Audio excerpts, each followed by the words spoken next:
नियति भेद नहीं करती, जो लेती है वो देती है, जो बोएगा वो काटेगा, ये जग कर्मों की खेती है। यदि कर्म तेरे पावन है सभी, डूबेगी नहीं तेरी नाव कभी। तेरी बाह पकड़ने को वो वेश बदल कर आएगा, पता नहीं किस रूप में आकर नारायण मिल जाएगा, पता नहीं किस रूप में आकर नारायण मिल जाएगा। ओम गं गणपते नमः। हरे कृष्णा। ओम नमः शिवाय। पौष मास की कथा सुनने वाले सभी भक्तों का आज की कथा में दिल से स्वागत है। आप सभी भक्तों का दिन शुभ और मंगलमय हो। हे प्रिय भक्तों, हमारे ठाकुर जी बड़े रिझावर हैं। वे केवल प्रेम और भाव से ही अपने भक्तों पर रीझ जाते हैं। इसी भाव को पक्का करने के लिए हम महापुरुषों के पावन चरित्र को हमेशा सुनाते रहते हैं। कैसी भी परिस्थिति हो, आपका नियम नहीं टूटना चाहिए, आपका भजन नहीं छूटना चाहिए। प्रभु के प्रति जो नियम बनाओ उसका पालन करो, इससे हम निश्चित रूप से प्रभु को पा लेंगे। सुख में कभी भी प्रभु को भूल मत जाना और दुख में घबराकर भक्ति को कभी नहीं छोड़ना चाहिए। आगे आपको बहुत सुख मिलेगा। यह भक्ति दुख सुख देने वाली नहीं, बल्कि सुख दुख में समान स्थिति प्रदान करने वाली है। तो आइए महात्म्य कथा से पहले आपको सुनाते हैं ठाकुर जी के एक भक्त की एक सच्ची कहानी। श्री त्रिपुरदास जी का जन्म ब्रजमंडल के शेरगढ़ में हुआ था। उनके पिता राजमंत्री थे। बचपन से ही त्रिपुरदास जी में भक्ति के संस्कार थे।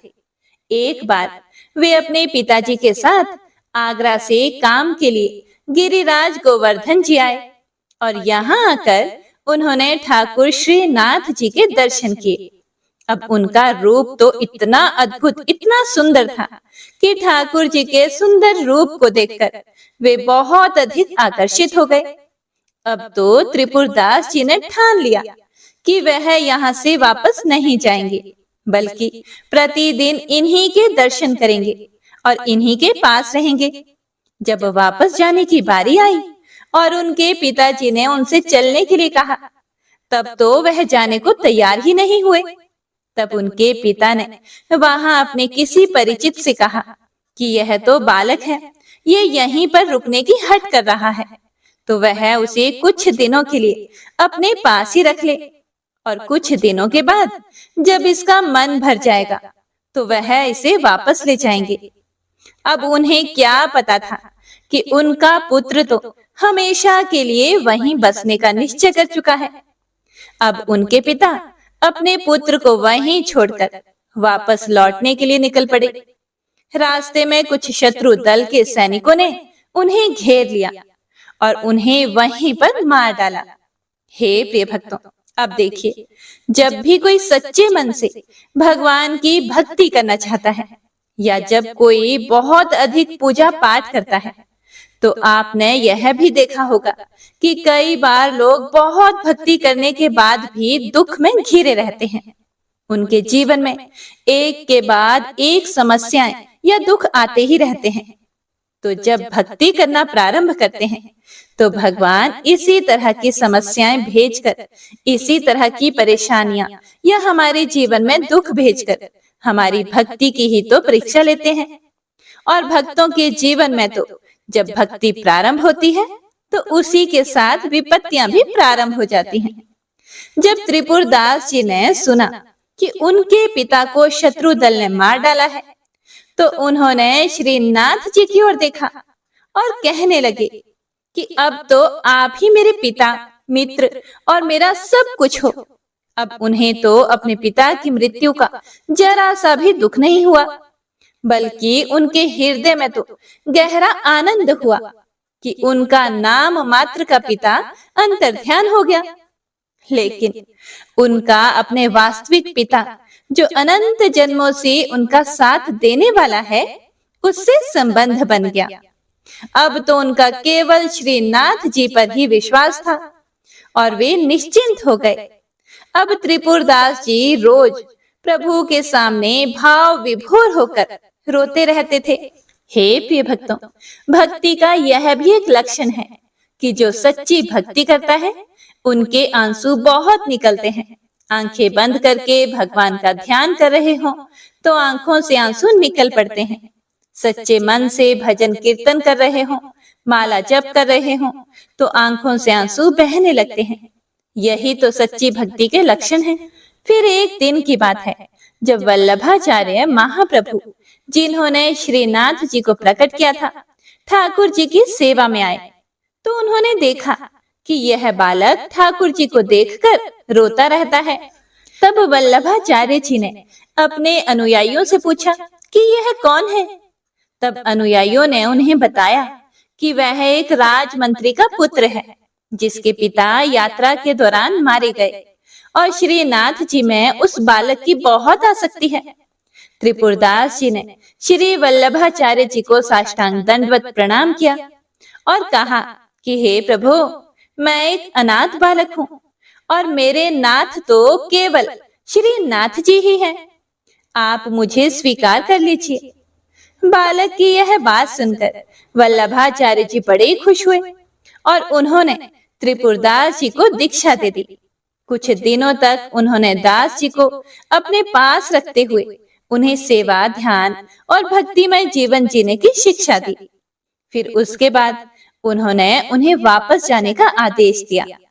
जाते समय उन्होंने आशीर्वाद दिया कि वे श्रीनाथ जी की सेवा और चिंतन करते हुए अपना जीवन बिताएं। हे प्रिय भक्तों, अब गुरु की आज्ञा का पालन करते हुए त्रिपुरदास जी वापस अपने पिता की नगरी में चले गए।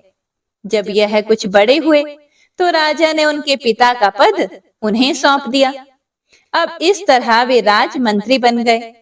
त्रिपुरदास जी जानते थे कि धन की वास्तविक सार्थकता यही है कि उसका उपयोग केवल संतों की सेवा में किया जाए, अपने ऊपर खर्च ना किया जाए। संत, ब्रह्म ऋषि, भगवान के विग्रह की पूजा और किसी असहाय व्यक्ति की मदद करना जो बीमार या असमर्थ हो, इनमें जो धन खर्च होता है वह आपके भाग्य के बैंक खाते में जमा हो जाता है और फिर आपको यह ब्याज सहित वापस मिलेगा।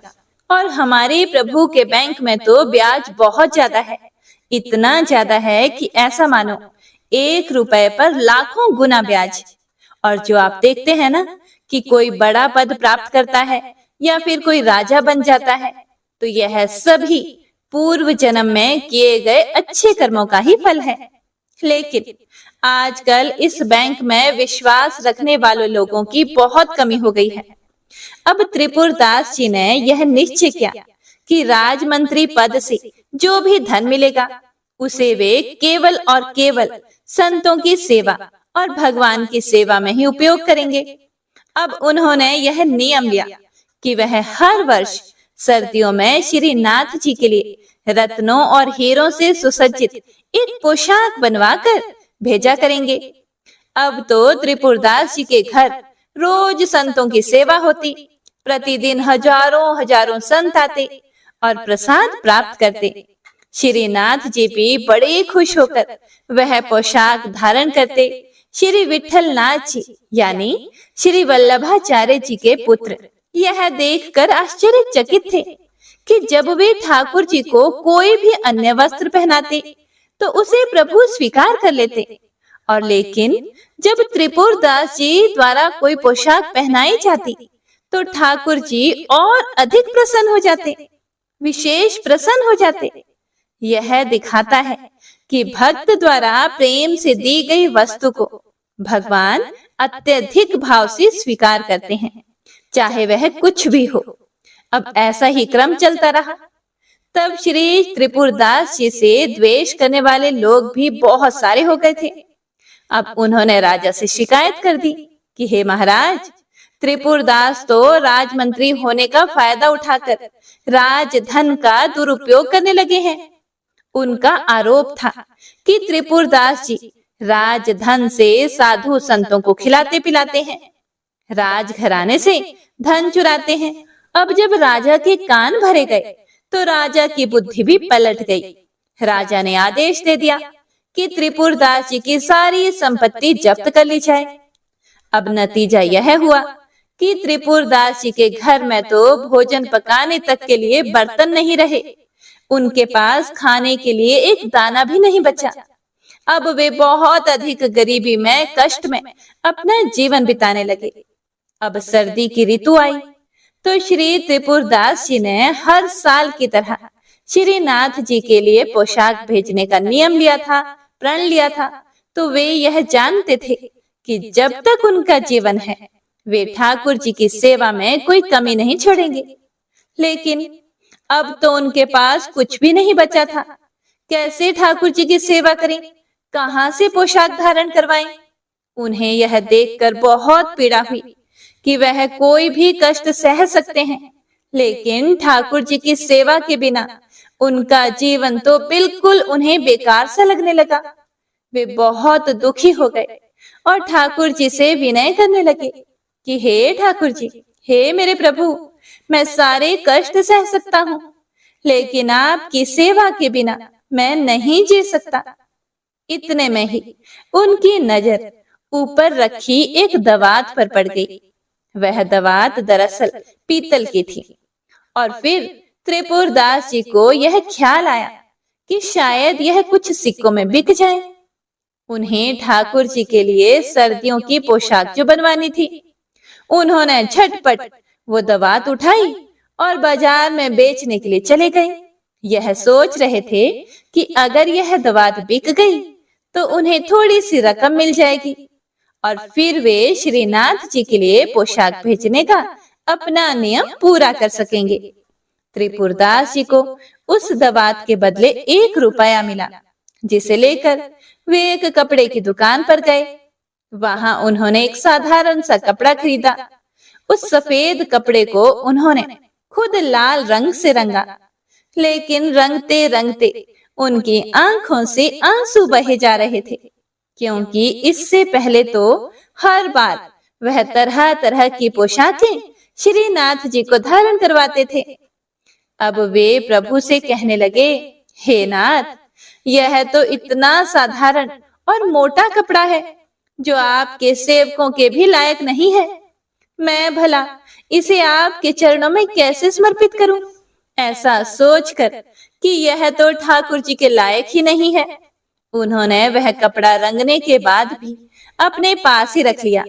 उनकी हिम्मत ही नहीं हुई कि वह साधारण सा कपड़ा श्रीनाथ जी को अर्पित करने जाएं, क्योंकि वह जानते थे कि श्रीनाथ जी को तो चढ़ावे में जाने कितनी कितनी कीमती पोशाकें मिलती हैं, और मेरा साधारण सा वस्त्र भला ठाकुर जी क्यों स्वीकार करने लगे। अब एक दिन त्रिपुरदास जी ने श्रीनाथ जी के एक सेवक को देखा। उन्होंने सेवक को प्रणाम किया और उसे अपने घर ले आए। उनके घर में खाने पीने का कोई उचित प्रबंध तो था नहीं, फिर भी त्रिपुरदास जी ने बहुत संकोच के साथ वह लाल रंग का कपड़ा निकाला और हाथ जोड़कर उनसे कहने लगे कि मेरी यह प्रतिज्ञा थी कि मैं हर वर्ष श्रीनाथ जी को पोशाक भेजूंगा, लेकिन विधि का विधान ऐसा है कि संभव ही नहीं हो सका। उन्होंने वह कपड़ा सेवक को सौंपते हुए कहा कि आप यह कपड़ा भंडारी को दे दीजिएगा, लेकिन गोसाई जी यानी कि विठल नाथ जी को इस कपड़े या फिर मेरी वर्तमान स्थिति जो चल रही है, मेरे पास जो अभाव चल रहा है, उसके बारे में किसी को कुछ भी मत बताना। अब भंडारी जैसा उचित समझे वैसा इस कपड़े का उपयोग कर सकते हैं, झाड़ पोंछ के काम में या किसी भी काम में ला सकते हैं। फिर सेवक ने वह वस्त्र ले जाकर भंडारी को दे दिया और त्रिपुरदास जी की दीनहीन स्थिति के बारे में बताकर कहा कि इस सेवा का अपमान ना किया जाए। भंडारी ने उस कपड़े का सम्मान पूर्वक उपयोग करते हुए ठाकुर जी की अन्य पोशाकों को लपेटने के लिए अलमारी में रख दिया। अब सर्दी का समय आया तो सर्दी का समय था। एक दिन श्रीनाथ जी श्रृंगार के बाद अचानक कांपने लगे। जब श्री विठल नाथ जी चरण सेवा में लग गए तो ठाकुर जी ने उनसे कहा कि मुझे बहुत जोर की ठंड लग रही है। यह सुनते ही विठल नाथ जी ने तुरंत ठाकुर जी को महंगे गर्म वस्त्र पहनाए। अब ठाकुर जी फिर से कहने लगे, अरे भैया बहुत जोर से ठंड लग रही है, कुछ तो करो। तब श्री विठल नाथ जी ने तुरंत अंगीठी जलाकर ठाकुर जी के पास रख दी कि अब इनकी ठंड कम हो जाए। लेकिन ठाकुर जी तो अब भी थर थर कांप रहे थे। फिर कहने लगे कांपते हुए कि भैया मुझे बहुत जोर से ठंड लग रही है, मुझसे नहीं रहा जाएगा, कुछ तो करो। गोसाई जी समझ गए कि यह कोई साधारण ठंड नहीं है, यह तो किसी भक्त के हृदय की पीड़ा का ही संकेत था। वरना तो ठाकुर जी की ठंड दूर करने के लिए वह सारे उपाय कर ही चुके थे। तब बड़े संकोच भाव को रखते हुए गोसाई जी बोले कि प्रभु अब आप ही बताओ मैं क्या उपाय करूं। मैंने आपको गर्म पोशाक पहना दी, अंगीठी भी जलाकर आपके पास रख दी, फिर भी आप कह रहे हैं कि आपको ठंड लग रही है। बल्कि ऐसा तो होना ही नहीं चाहिए। अब तक तो आपकी ठंड दूर हो जानी चाहिए थी। अब विठल नाथ जी को विचार आया कि कहीं किसी भक्त के भेजे हुए वस्त्र का अपमान तो नहीं हो रहा। उन्होंने सेवकों को बुलाकर कहा कि तुरंत बही खाता लाओ और देखो कि इस वर्ष किस किस की पोशाक आई है और किसकी नहीं आई है। तब सेवकों ने वही खाते में से सबके नाम पढ़कर सुनाए, लेकिन उस लिस्ट में त्रिपुरदास जी का कोई नाम ही नहीं था। तब विठल नाथ जी ने पूछा कि आपने सब नाम तो बता दिए, लेकिन त्रिपुरदास जी का नाम क्यों नहीं सुनाया? वह तो हर वर्ष ठाकुर जी के लिए पोशाक भेजा करते थे, क्या इस वर्ष उन्होंने कुछ भी नहीं भेजा? तब सेवकों ने बताया कि राजा द्वारा उनका सारा धन नष्ट कर दिया गया, उनका सब कुछ छीन लिया गया है। तब विठल नाथ जी ने पूछा, तो क्या इस वर्ष उन्होंने कुछ भी नहीं भेजा? अरे कुछ तो भेजा होगा, ऐसा तो हो नहीं सकता। तब सेवकों ने उत्तर दिया कि ठाकुर जी इस वर्ष उन्होंने केवल एक लाल रंग का साधारण सा वस्त्र भेजा है, जो कि ठाकुर जी की पोशाक लायक नहीं था। इसीलिए हमने उसे पोशाकों को लपेटने के लिए इस्तेमाल कर दिया और अलमारी में रखा हुआ है। अब तो विठल नाथ जी ने तुरंत समझ लिया कि ठाकुर जी को ठंड क्यों लग रही थी। दरअसल ठाकुर जी को ठंड लगने का कारण ही यही था। उन्होंने तुरंत दर्जी को बुलवाया और उस साधारण से कपड़े से ठाकुर जी के लिए एक सुंदर सी पोशाक बनवाई। अब जैसे ही ठाकुर जी ने उस साधारण कपड़े की पोशाक धारण की, वह मुस्कुराए और बोले कि हाँ, अब मेरी सर्दी दूर हो गई। तो ठाकुर जी बड़े रिझावर हैं, वह केवल प्रेम और भाव से ही अपने भक्तों पर रीझ जाते हैं। बस हमारी भक्ति सच्ची होनी चाहिए, हमारे मन के भाव सच्चे होने चाहिए। हरे कृष्णा। उम्मीद करती हूँ आज की यह कहानी आपको पसंद आई होगी। तो आइए अब सुनते हैं आज की पुण्य फल देने वाली महात्म्य कथा। ओम नमो नारायणाय। हम गणेश जी के एक दंत वर्णन प्रसंग सुन रहे हैं, जिसमें आज हम भगवान श्री गणेश जी और परशुराम जी के बीच में जो विवाद हुआ उसके बारे में आगे का वृतांत सुनेंगे। जब परशुराम जी अंतःपुर में जाने लगे, फिर गणेश जी ने उन्हें रोकने का बड़ा प्रयास किया। फिर परशुराम जी ने कहा कि भाई, मैं ईश्वर को प्रणाम करने के लिए अंतःपुर में जाऊंगा और भक्ति पूर्वक माता पार्वती को नमस्कार करके तुरंत ही घर को लौट जाऊंगा, जो सगुण निर्गुण भक्तों के लिए अनुग्रह के मूर्त रूप, सत्य स्वरूप, प्रसन्न मुख वाले, शरण में आए हुए की रक्षा करने वाले, भक्तों के लिए अभय प्रद, जिनसे मैंने अनेक प्रकार की विद्याओं और अनेक प्रकार के परम दुर्लभ शास्त्रों को प्राप्त किया है, उन जगदीश्वर गुरु के इस समय मैं दर्शन करना चाहता हूँ। ऐसा कहकर परशुराम जी गणपति के आगे खड़े हो गए।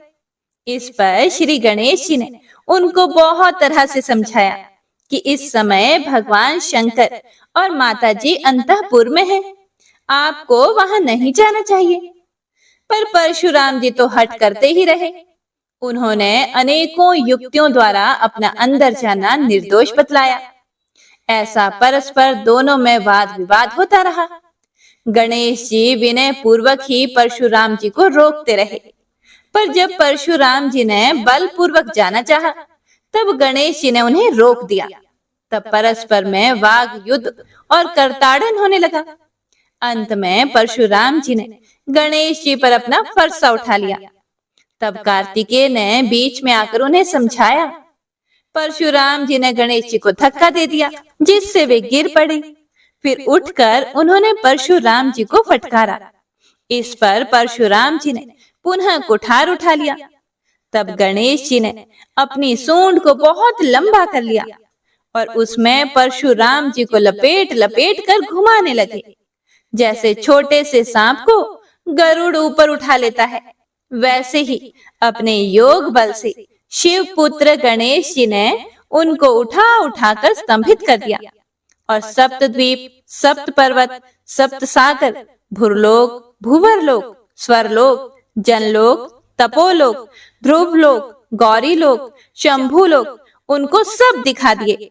उसके बाद उन्हें गंभीर समुद्र में फेंक दिया।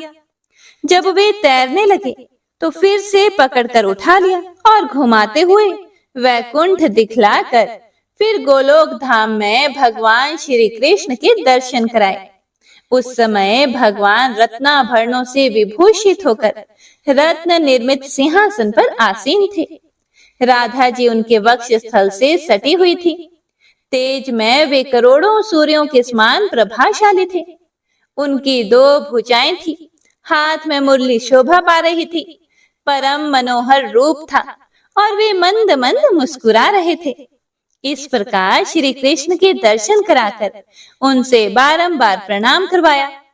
ऐसा संपूर्ण पापों को पूर्णतया नाश कर देने वाले इष्ट देव श्री कृष्ण के दर्शन कराकर गणेश जी ने परशुराम जी के भ्रूण हत्या जनित पाप को दूर कर दिया।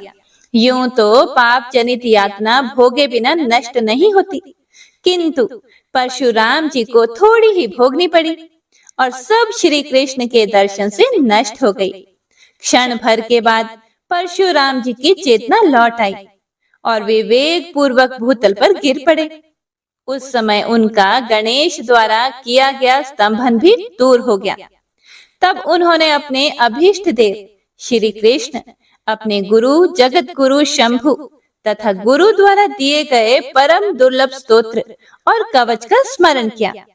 हे देवऋषि नारद, उसके बाद परशुराम जी ने अपने अमोघ फरसे को, जिसकी प्रभा ग्रीष्म ऋतु के मध्याह्न कालिक सूर्य की प्रभा से भी 100 गुनी थी और जो तेज में शिव तुल्य था, उसे गणेश जी पर चला दिया। पिता के उस अमोघ अस्त्र को आते देखकर स्वयं गणपति जी ने उसे अपने बाएं दांत से पकड़ लिया। उस अस्त्र को व्यर्थ नहीं होने दिया। तब महादेव जी के बल से वह फरसा वेग पूर्वक गिरकर मूल सहित गणेश के दांत को काटकर पुनः परशुराम जी के हाथ में लौट आया। यह देखकर वीरभद्र, कार्तिकेय और क्षेत्रपाल आदि पार्षद तथा आकाश में देवगण महान भय से भीत होकर हाहाकार करने लगे। इधर वह दांत खून से सनकर शब्द करता हुआ भूमि पर गिर पड़ा, मानो गेरू से युक्त स्फटिक का पर्वत धराशाही हो गया हो। हे विप्रवर, उस महान शब्द से भयभीत होकर पृथ्वी कांप उठी। सभी कैलाशवासी प्राणी उसी क्षण डर के मारे मूर्छित हो गए। उस समय निद्रा के स्वामी जगदीश्वर शिव की निद्रा भंग हो गई। वे घबराए हुए पार्वती जी के साथ अंतःपुर से बाहर आए। हे देवऋषि नारद, उस समय गणेश घायल हो गए थे।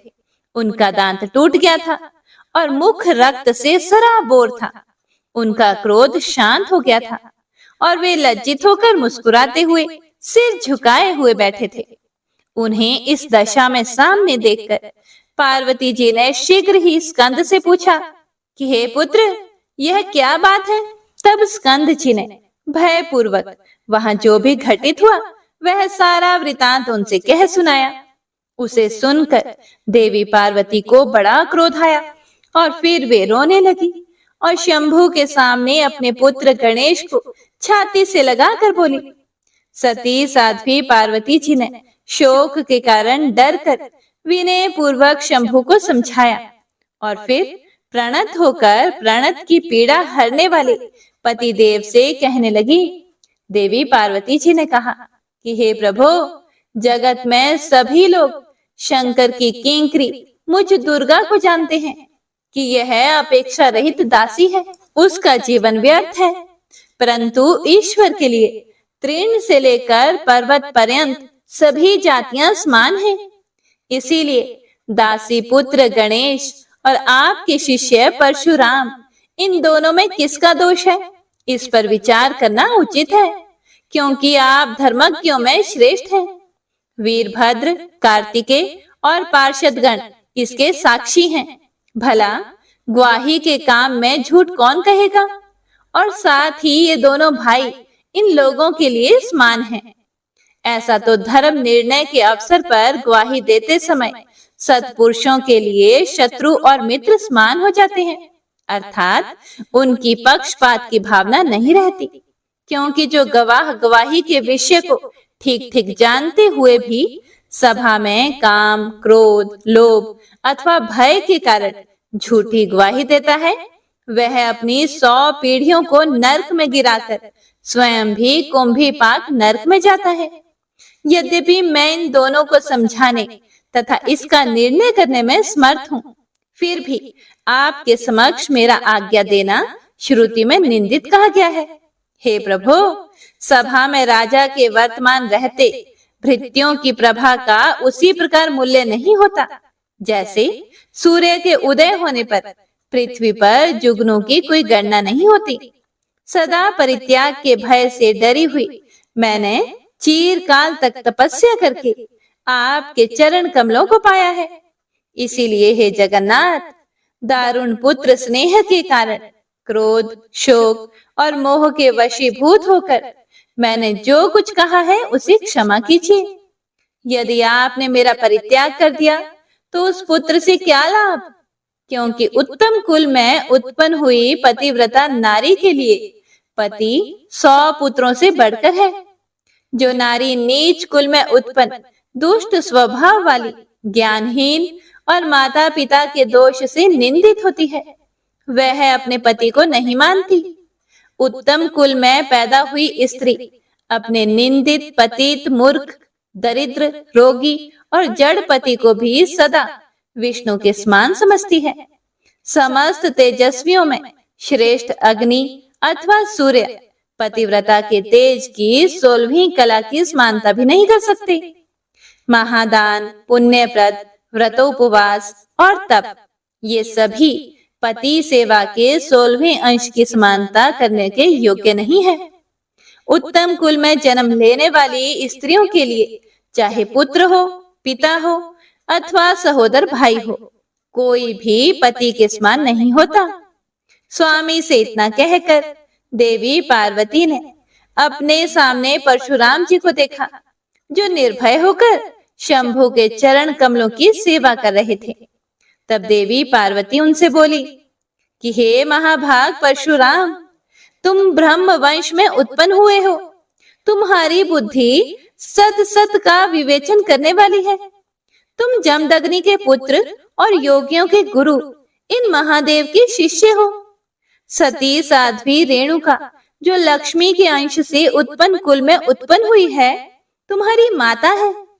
तुम्हारे नाना विष्णु भक्त और मामा उनसे भी बढ़कर वैष्णव है। तुम मनु के वंश में उत्पन्न हुए राजा रेणुका के दौहित्र हो। साधु स्वभाव वाले शूरवीर राजा विष्णु यशा तुम्हारे मामा हैं। तुम किसके दोष से ऐसे दुर्धर्ष हो गए हो? इस अशुद्धि का कारण मुझे ज्ञात नहीं हो रहा है, क्योंकि जिनके दोष से मनुष्य दूषित हो जाता है, तुम्हारे वे सभी संबंधी शुद्ध मन वाले हैं। तुमने करुणा सागर गुरु और अमोघ फरसा पाकर अपने क्षत्रिय जाति पर परीक्षा करके पुनः गुरु पुत्र पर परीक्षा की है। कहाँ तो श्रुति में गुरु को दक्षिणा देना उचित है, ऐसा सुना जाता है, और कहाँ तुमने गुरु पुत्र के दांत को ही तोड़ दिया, अब उसका मस्तक भी काट डालो। शंकर के वरदान तथा अमोघ वीर्य फरसे से तो चूहों को खाने वाला सियार, सिंह और शार्दूल को भी मार सकता है। जितेंद्रिय पुरुषों में श्रेष्ठ गणेश तुम्हारे जैसे लाखों करोड़ों जंतुओं को मार डालने की शक्ति रखता है, लेकिन वह मक्खी पर हाथ नहीं उठाता। श्री कृष्ण के अंश से उत्पन्न हुआ यह गणेश तेज में श्री कृष्ण के ही समान है। अन्य देवता श्री कृष्ण की कलाएं हैं, इसी से इसकी अग्र पूजा होती है। ऐसा कहकर देवी पार्वती क्रोधवश उन परशुराम को मारने के लिए तत्पर हो गई। तब परशुराम जी ने मन ही मन गुरु को प्रणाम करके अपने इष्ट देव श्री कृष्ण का स्मरण किया। इतने में ही देवी पार्वती ने अपने सामने एक अत्यंत बौने ब्राह्मण बालक को उपस्थित देखा। उसकी कांति करोड़ों सूर्यों के समान थी, उसके दांत स्वच्छ थे, वह शुक्ल वस्त्र, शुक्ल यज्ञोपवीत, दंड, छत्र और ललाट पर उज्जवल तिलक धारण किए हुए था। उसके गले में तुलसी की माला पड़ी थी। उसका रूप परम मनोहर था, मुख पर मंद मुस्कान थी और वह रत्नों के बाजूबंद, कंकण और रत्नमाला से विभूषित था। पैरों में रत्नों के नुपुर थे, मस्तक पर बहुमूल्य रत्नों के मुकुट की उज्जवल छटा थी और कपोलों पर रत्न निर्मित 2 कुंडल झलमला रहे थे, जिससे उसकी विशेष शोभा हो रही थी। वह भक्तों का ईश और भक्त वत्सल था तथा भक्तों को बाएं हाथ से स्थिर मुद्रा और दाहिने हाथ से अभय मुद्रा दिखा रहा था। उसके साथ नगर के हंसते हुए बालक और बालिकाओं का समूह था और कैलाशवासी आबल वृद्ध सभी उसकी ओर हर्षपूर्वक देख रहे थे। उस बालक को देखकर पुत्रों तथा भृत्यों सहित शंभु ने घबराकर भक्ति पूर्वक सिर झुकाकर उन्हें प्रणाम किया। उसके बाद देवी पार्वती ने भी दंड की भांति भूमि पर लेटकर नमस्कार किया। तब बालक ने सबको अभीष्टप्रद आशीर्वाद दिया। उसे देखकर सभी बालक भय के कारण महान आश्चर्य में पड़ गए। उसके बाद शिवजी जी ने भक्ति पूर्वक उसे षोडशोपचार समर्पित करके उस परिपूर्णतम की वेदोक्त विधि से पूजा की और फिर सिर झुकाकर काण्व शाखा में कहे हुए स्तोत्र द्वारा उन सनातन भगवान की स्तुति की। उस समय उनके सर्वांग में रोमांच हुआ था। पुनः जो रत्न सिंहासन पर आसीन थे और अपने उत्कृष्ट तेज से जिन्होंने सबको आच्छादित कर रखा था, उन वामन भगवान से स्वयं शंकर जी बोले, हे ब्राह्मण, जो आत्मा राम है उनके विषय में कुशल प्रश्न करना अत्यंत विडंबना की बात है, क्योंकि वे स्वयं कुशल के आधार और कुशल अकुशल के प्रदाता हैं। श्री कृष्ण की सेवा के फलोदय से आज आप जो मुझे अतिथि रूप से प्राप्त हुए हैं, इससे मेरा जन्म सफल और जीवन तो धन्य हो गया। कृपा सागर परिपूर्णतम श्री कृष्ण लोगों के उद्धार के लिए पुण्य क्षेत्र भारत में अपनी कला से अवतीर्ण हुए हैं। जिसने अतिथि का आदर सत्कार किया है, उसने मानो संपूर्ण देवताओं की पूजा कर ली, क्योंकि जिस पर अतिथि प्रसन्न हो जाता है, उस पर स्वयं श्री हरि प्रसन्न हो जाते हैं। समस्त तीर्थों में स्नान करने से, सर्वस्व दान करने से, सभी प्रकार के व्रत उपवास से, संपूर्ण यज्ञों में दीक्षा ग्रहण करने से, सभी प्रकार की तपस्याओं से और नित्य नैमित्तिक आदि विविध कर्मानुष्ठानों से जो फल प्राप्त होता है, वह अतिथि सेवा की 16वीं कला की समानता नहीं कर सकता। अतिथि जिसके घर से निराश एवं रुष्ट होकर चला जाता है, उसका पुण्य निश्चय ही नष्ट हो जाता है। भगवान श्री नारायण बोले, हे नारद, शंकर के वचन सुनकर जगतपति स्वयं श्री हरि संतुष्ट हो गए और मेघ के समान गंभीर वाणी द्वारा उनसे बोले कि हे शिव जी, आप लोगों के कोलाहल को जानकर कृष्ण भक्त परशुराम जी की रक्षा करने के लिए इस समय मैं श्वेत द्वीप से आ रहा हूँ, क्योंकि इन कृष्ण भक्तों का कहीं भी अमंगल नहीं होता। गुरु के कोप के अतिरिक्त अन्य अवस्थाओं में मैं हाथ में चक्र लेकर उनकी रक्षा करता हूँ। गुरु के रुष्ट होने पर मैं रक्षा नहीं करता, क्योंकि गुरु की अवहेलना बलवती होती है। जो गुरु की सेवा से हीन है, उससे बढ़कर पापी दूसरा नहीं है। अहो, जिसकी कृपा से मानव सब कुछ देखता है, वह पिता सबके लिए सबसे बढ़कर माननीय और पूजनीय होता है। वह मनुष्यों के जन्म देने के कारण जनक, रक्षा करने के कारण पिता और विस्तीर्ण करने के कारण कला रूप से प्रजापति है। वेद से उत्तम दूसरा शास्त्र नहीं है, कृष्ण से बढ़कर दूसरा देवता नहीं है, और गंगा के समान दूसरा तीर्थ नहीं है। तुलसी से उत्तम दूसरा पुष्प नहीं है, पृथ्वी से बढ़कर दूसरा क्षमावान नहीं है, और पुत्र से अधिक दूसरा कोई प्रिय नहीं है। देव से बढ़कर शक्ति नहीं है, और एकादशी से उत्तम व्रत नहीं है। शालग्राम से बढ़कर यंत्र, भारत से उत्तम क्षेत्र, और पुण्य स्थलों में वृंदावन के समान पुण्य स्थान नहीं है।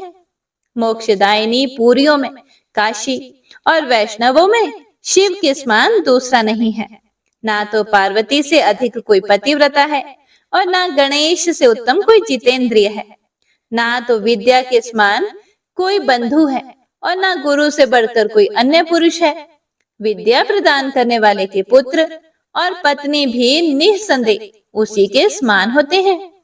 गुरु की पत्नी और पुत्र की परशुराम जी ने अवहेलना कर दी है, उसी का समार्जन करने के लिए मैं आपके घर आया हूँ।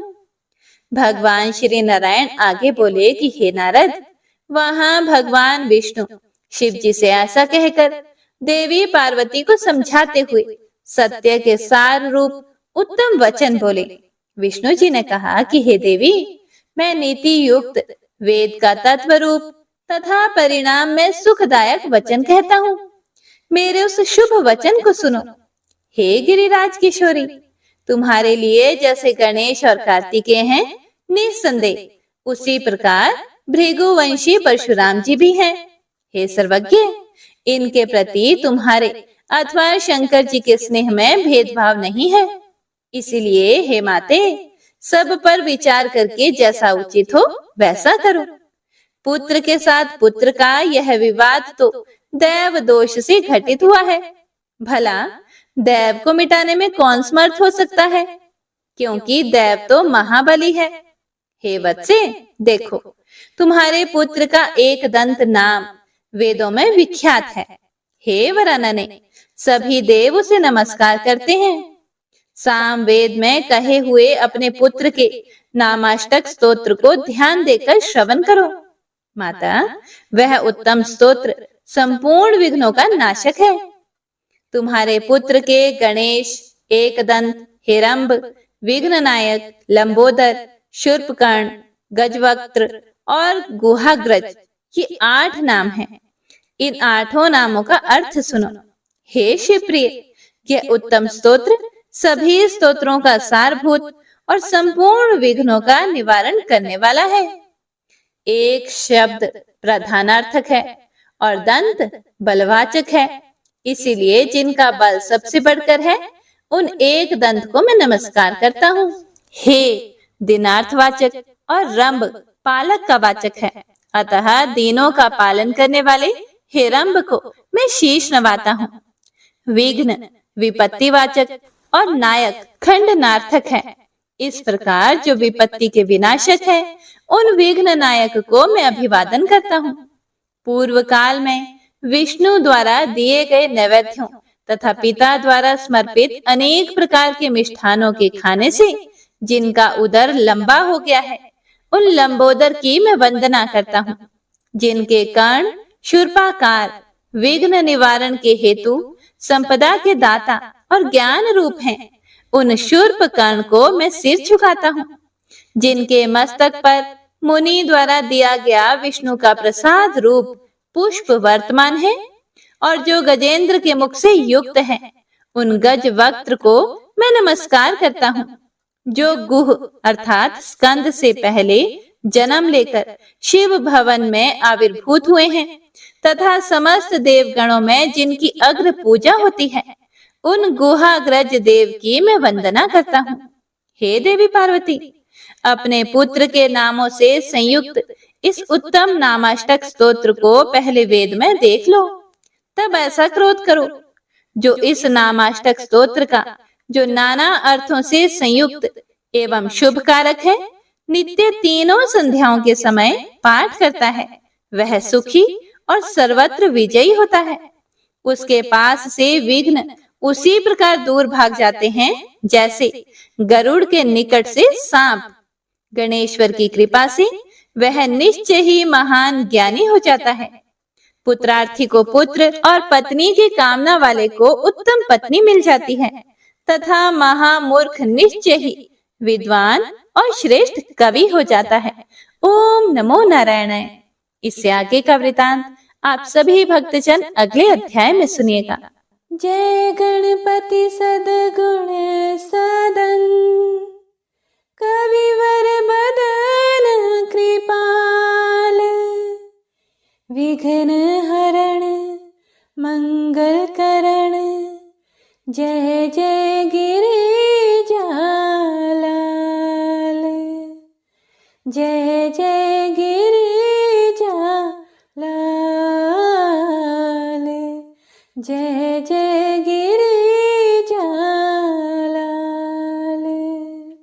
जय जय जय गणपति गणराजो, मंगल भरण करण शुभ काजो, जय गज बदन सदन सुखदाता, विश्व विनायक बुद्धि विधाता, वक्रतुंड शुच शुंड सुहावन, तिलक त्रिपुंड भाल मन भावन, राजित मणि मुक्त नूर माला, स्वर्ण मुकुट शिर नयन विशाला, पुस्तक पाणि कुठार त्रिशूलम, मोदक भोग सुगंधित फूलम, सुंदर पीतांबर तन साजित, चरण पादुका मुनि मन राजित, धन शिव सुवन षडानन भ्राता, गौरी ललन विश्व विधाता, रिद्धि सिद्धि तव चवर सुधारे, मूषक वाहन सोहत द्वारे, कहूँ जन्म शुभ कथा तुम्हारी, अति शुचि पावन मंगलकारी, एक समय गिरिराज कुमारी, पुत्र हेतु तब किन्हो भारे, भयो यज्ञ जब पूर्ण अनुपा, तब पहुँच्यो तुम धरि द्विज रूपा, अतिथि जानी कई गौरी सुखारी, बहुविधि सेवा करी तुम्हारी, अति प्रसन्न हवै वर दिन्हा, मातु पुत्र हित जो तप किन्हा, मिलहि पुत्र तुहि बुद्धि विशाला, बिना गर्भ धारण यही काला, गणनायक गुण ज्ञान निधाना, पूजित प्रथम रूप भगवाना, अस कहि अंतर्धान रूप वही, पलना पर बालक स्वरूप वही, बनी शिशु रुदन जब ही तुम ठाना, लखी मुख सुख नहीं गौरी समाना, सकल मगन सुख मंगल गावही, नभते सूरन सुमन वर्षावही, शंभु माँ बहुदान लुटावही, सुर मुनि जन सुत देखन आवही, लखियति आनंद मंगल साजा, देखन भी आए शनि राजा, निज अवगुण गुणी शनि मन माही, बालक देखन चाहत नाही, गिरजा कछु मन भेद बढ़ायो, उत्सव मोर न शनि तुहि भायो, कहन लगे शनि मन सकुचाई, का करी हऊ शिशु मोहि दिखाई, नहीं विश्वास उमा और भयऊ, शनि सो बालक देखन कहयो, पड़ते ही शनि दृग कोण प्रकाशा, बालक सिर उड़ गयो आकाशा, गिरजा गिरी विकल वही धरणी, सो दुख दशा गयो नहीं वर्णी, हाहाकार मचयो कैलाशा, शनि किन्ह्यो लखि सुत का नाशा। तुरत गरुड़ चढ़ी विष्णु सिधाए, काटि चक्र सो कच शिर लाए। बालक के धड़ ऊपर धार्यो, प्राण मंत्र पढ़ी शंकर डार्यो। नाम गणेश शंभु तब कीन्हे, प्रथम पूज्य बुद्धि निधि वर दीन्हे। बुद्धि परीक्षा जब शिव किन्हा, पृथ्वी कर प्रदक्षिणा लेन्हा। चले षडानन भरमि भुलाए, रचे बैठ तुम बुद्धि उपाय। चरण मातु पितु के धर लिन्हे, तिनके साथ प्रदक्षिण किन्हे। धनी गणेश कहि शिव ही हर्षे, नभते सुरन सुमन बहु बरसे। तुम्हारी महिमा बुद्धि बढ़ाई, शेष सहस मुख सकै न गाई। मैं मतिहीन मलिन दुखारी, करहूँ कौन विधि विनय तुम्हारी। भजत राम सुंदर प्रभु दासा, जग प्रयाग ककरा दुर्वासा। अब प्रभु दया दीन पर कीजे, अपनी भक्ति शक्ति कछु दीजे। श्री गणेश यह चालीसा, पाठ करे धर ध्यान। नित नव मंगल गृह बसे, लहे जगत सन्मान। सबंध अपने सहस्त्र दश, ऋषि पंचमी दिनेश। पूर्ण चालीसा भयो, मंगल मूर्ति गणेश। मंगल मूर्ति गणेश। मंगल मूर्ति गणेश। प्रेम से बोलिए गणपति महाराज की जय।